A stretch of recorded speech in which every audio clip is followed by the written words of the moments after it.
Hello YouTube viewers, welcome to my channel Science to Technology. In today's show, Camera Tuesday, we're going to talk about Sony versus Canon in 2022. So let's dive right into it. Now, why does this ideology matters, where it's like, Sony versus Canon or Nikon? I'm not considering Nikon for good reason. Is that ecosystem matters more than the individual equipment. For example, let's say you're really happy with, let's say, Canon's body. You can't put Sony lenses on them. So that's the reality. And that's just roughly I'm talking about. There are other things also. For example, lenses. Is there third-party lens support? Is the lenses are even available in the way that you want? For example, let's say you want tilt shift lens. Google how many tilt shift lenses are available. Flashes. Do you have the flashes that you need? For example, there are some scenarios where you need really high burst rate flash. Is that available for your ecosystem or not?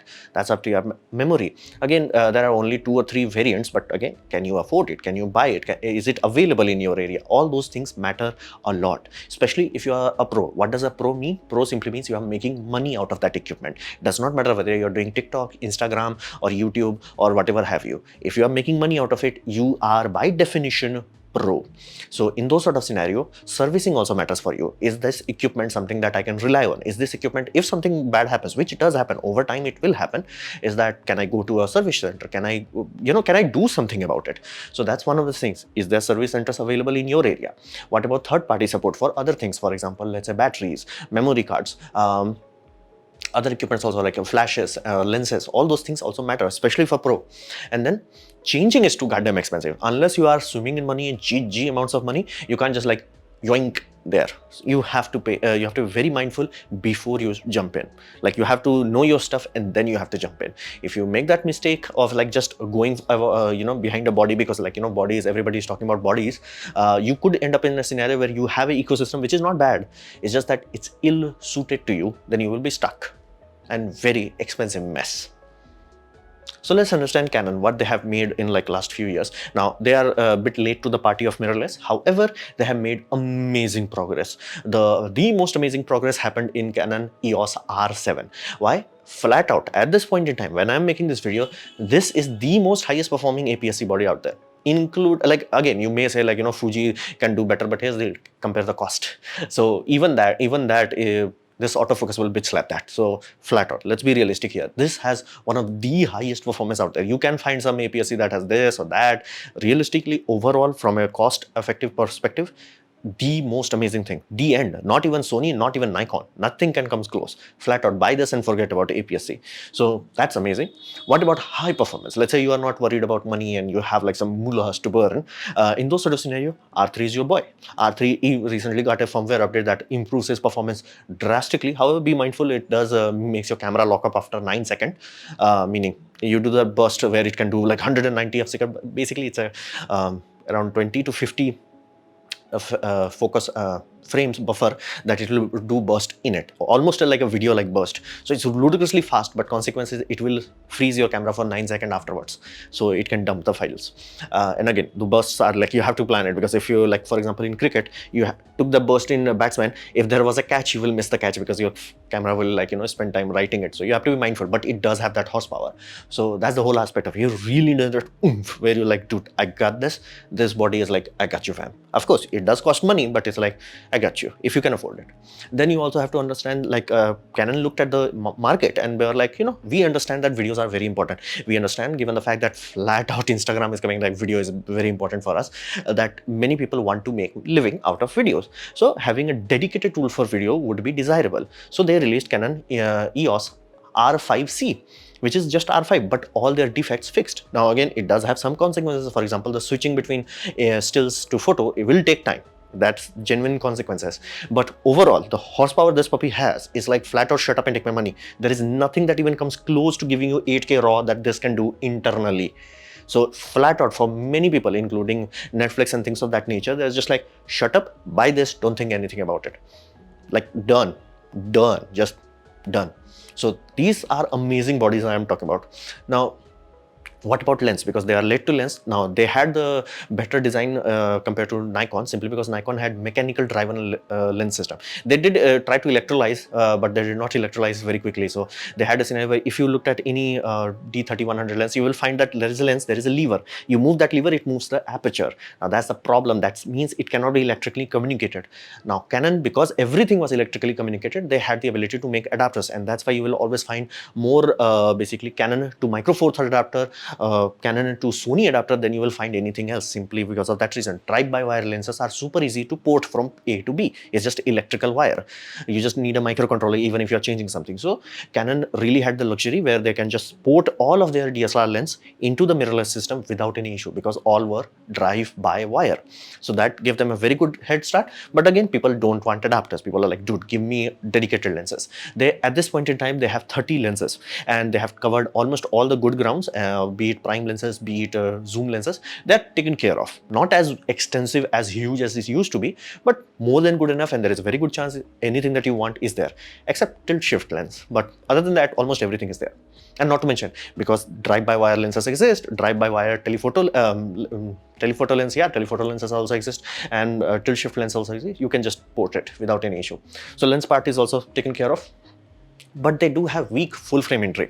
Now that's something that I do expect to be sorted when the next refresh happens. But right now they don't have a very, easy to start camera. Like amazing but compromised, super amazing but super expensive. Again, not for what it is doing, because like if you look for a camera that has time code in, dedicated time code in with 8K output, yeah, good luck with that. Full frame, yeah, good luck with that. Full frame with autofocus, super good luck with that. So these are amazing equipments, but from a starter point of view, whereas like, I'm just going in, and they do have the worst battery system that I ever seen. It's like, why?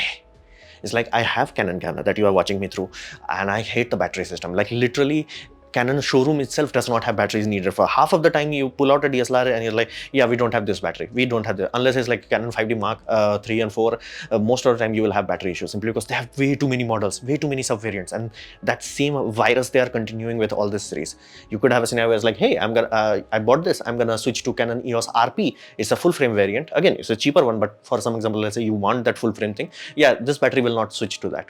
It's fundamentally frustrating. Genuinely, again, if you are working with crew where you have few peoples who have like dedicated equipments, one has like this, another has like this or something else, you will be in a scenario where it's like, dude, battery is like lol. So that part really does suck. And third party lens support is zero at this point in time, but because of the drive-by-wire system, you can put old Sigma and Tamron DSLR lenses into this, and it will work within expected reason. So that's the reality of it.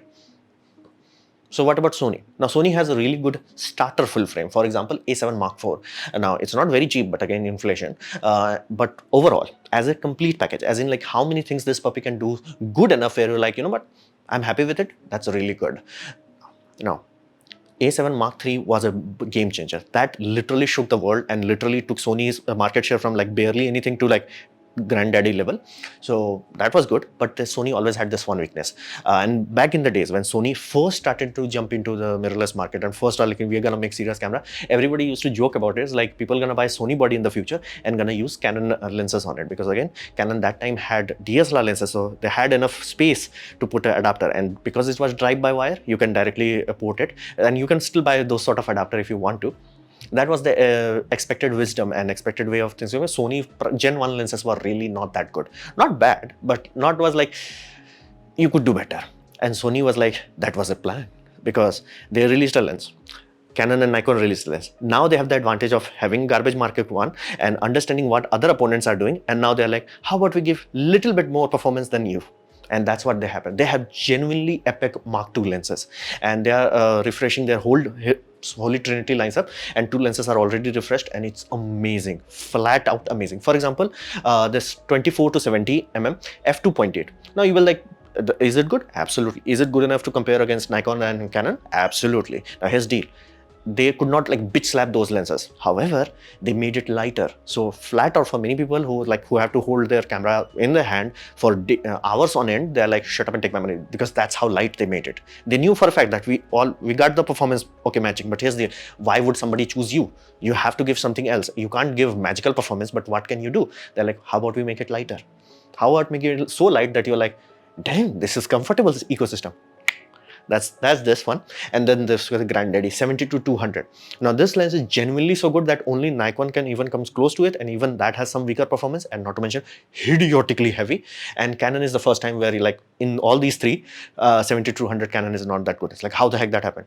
Well, again, you have to understand Canon tried to have folding optics design, meaning they wanted to collapsible system. Why? Nobody knows, because again, if you look at their DSLR lineup, that's a fixed lens system. Everything is internally done. That's far better for weather sealing, far better for even weight. So nobody understands. Again, it does give you like, oh, you can compact it, but what's the point of having a compact bag if it weighs more?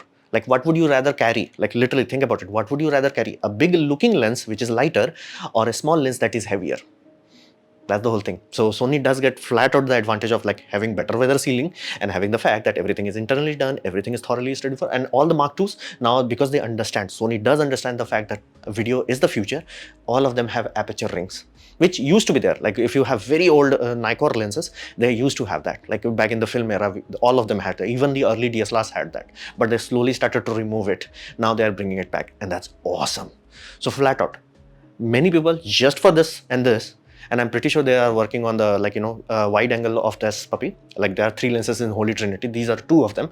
Third one they are working on. If they have the same sort of performance, people are like, shut up, buy Sony, done. Like don't think too much. Like epic lenses for Mark II. I genuinely expect Sony, basically Canon and Nikon to do better, but in their Mark II. And lenses do take some time to make and mass produce and all that. So that's good. Another aspect is single battery for most full frame. This is a really important thing, even for a single person, but especially for a crew, especially if crew have different requirements. For example, let's say a person who is focusing on still photography, they could have R series cameras. R series cameras are specifically designed for ludicrously high resolution. Awesome, you got it. What about the battery? Same as, like, let's say there is a videographer that is using A7S3. They're like, dude, same battery. That means you can literally have a charging dock where you're just charging all the battery and you don't have to think about whose battery you're pulling. And that does save so much time, energy, cost, expenditure. It's mind-boggling. Like once you get see a crew that's like working in a Sony system, once you see a crew working in a Canon system, you're like, everybody has to know which battery they are using. So that's mind-bogglingly amazing thing. It also reduces e-waste, so that's also amazing. And they have different lineup for different use case. Again, Canon will reach there, but it will take some time. Again, they are young into this race. So like I specified, R is for high resolution pictures. A9 is for high speed photography. A1 is the best Sony can do at this point in time. And A7 Mark IV is generally a very good starter camera. A7C is like, bare minimum that we can give in a full frame. So they have very good lineup segregation where it's like, this is for this is for this. Very easy. That's awesome. But they have done the Sony thing. Again, if you are old enough, you must have heard Sony used to make mobile phones like Sony Russian, and they were garbage simply because every manufacturer at that time were like, we're gonna use SD cards. And Sony was like, we're gonna make our own. We call it Magic Kit. And you're like, why the heck every company is using like C Fast Express Type B and Sony is the only one using C Fast Express A? And here's the sad part. Sony actually makes this card. Here's the deal. They do not make enough of Type A series, but they make enough of Type B series. What the hell?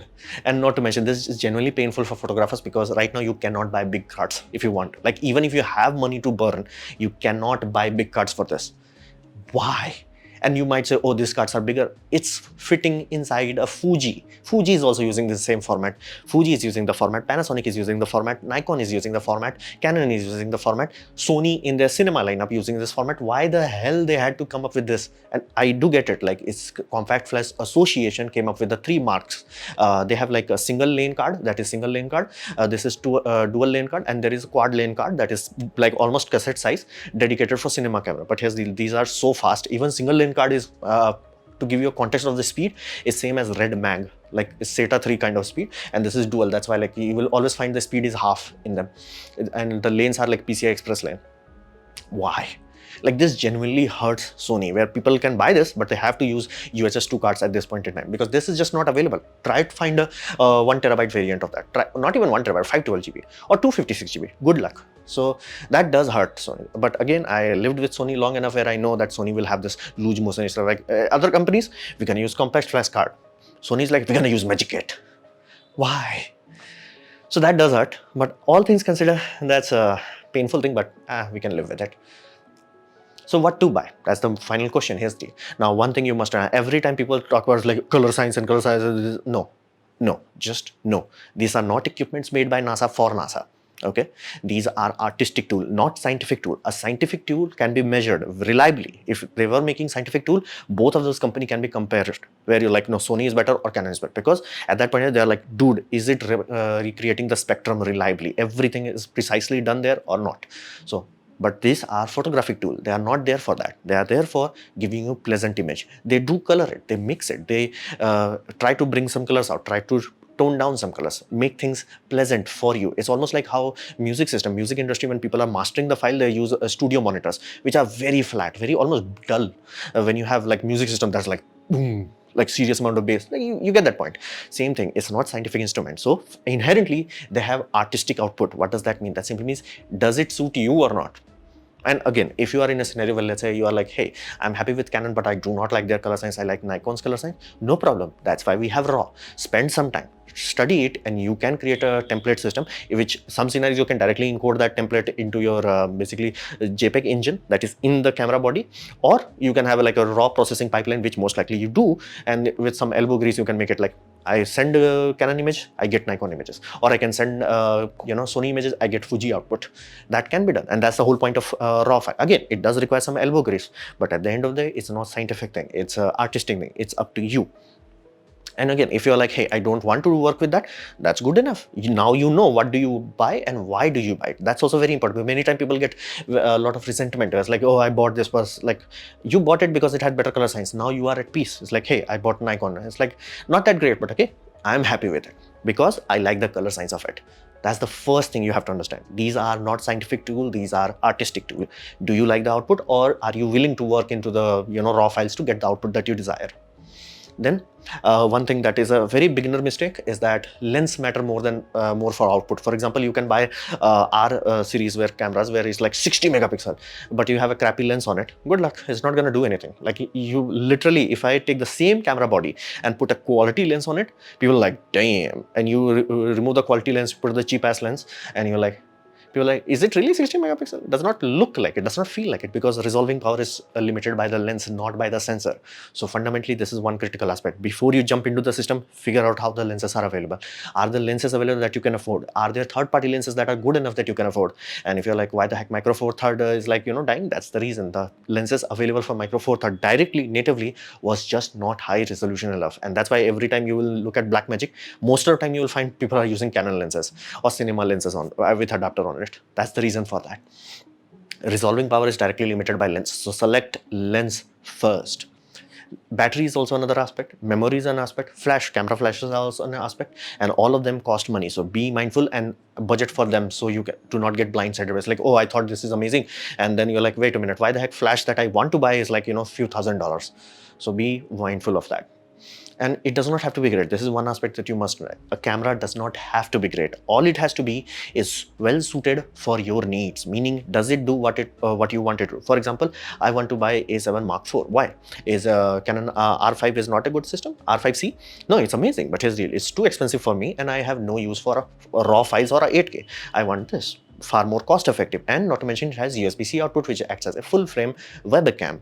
I want a full frame webcam with autofocus without any hassle. That's awesome. And if I desire to do even higher quality output, I have full size HDMI output. That's all I want. That's why I'm gonna choose this. And again, can somebody say, oh, this has a time code in? Yeah, awesome. I don't need it. It does not suit me. So saving money and buying like a UHS 2 card, again, UHS 2 cards are also expensive, but you get that point. And again, because third-party supports are so good, I don't have to go YOLO on day one. I can buy like Sigma lenses, Tamron lenses, and Sigma lenses are really good.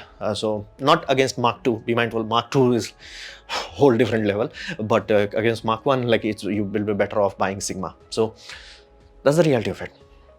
What you want to buy is directly proportional to what you desire. Are you happy with it? That's why do not try to fight for it. Like, study the ecosystem, understand it, but at the end of the day, it's not a scientific tool, it's an artistic tool. Be aware of that. And the camera body has to suit you. The lenses have to suit you. If you're like, I'm big, I'm bodybuilder, I don't care about weight, buy Nikon. You will be really happy. Buy Nocta lens if you can carry it. So that's the whole point of it.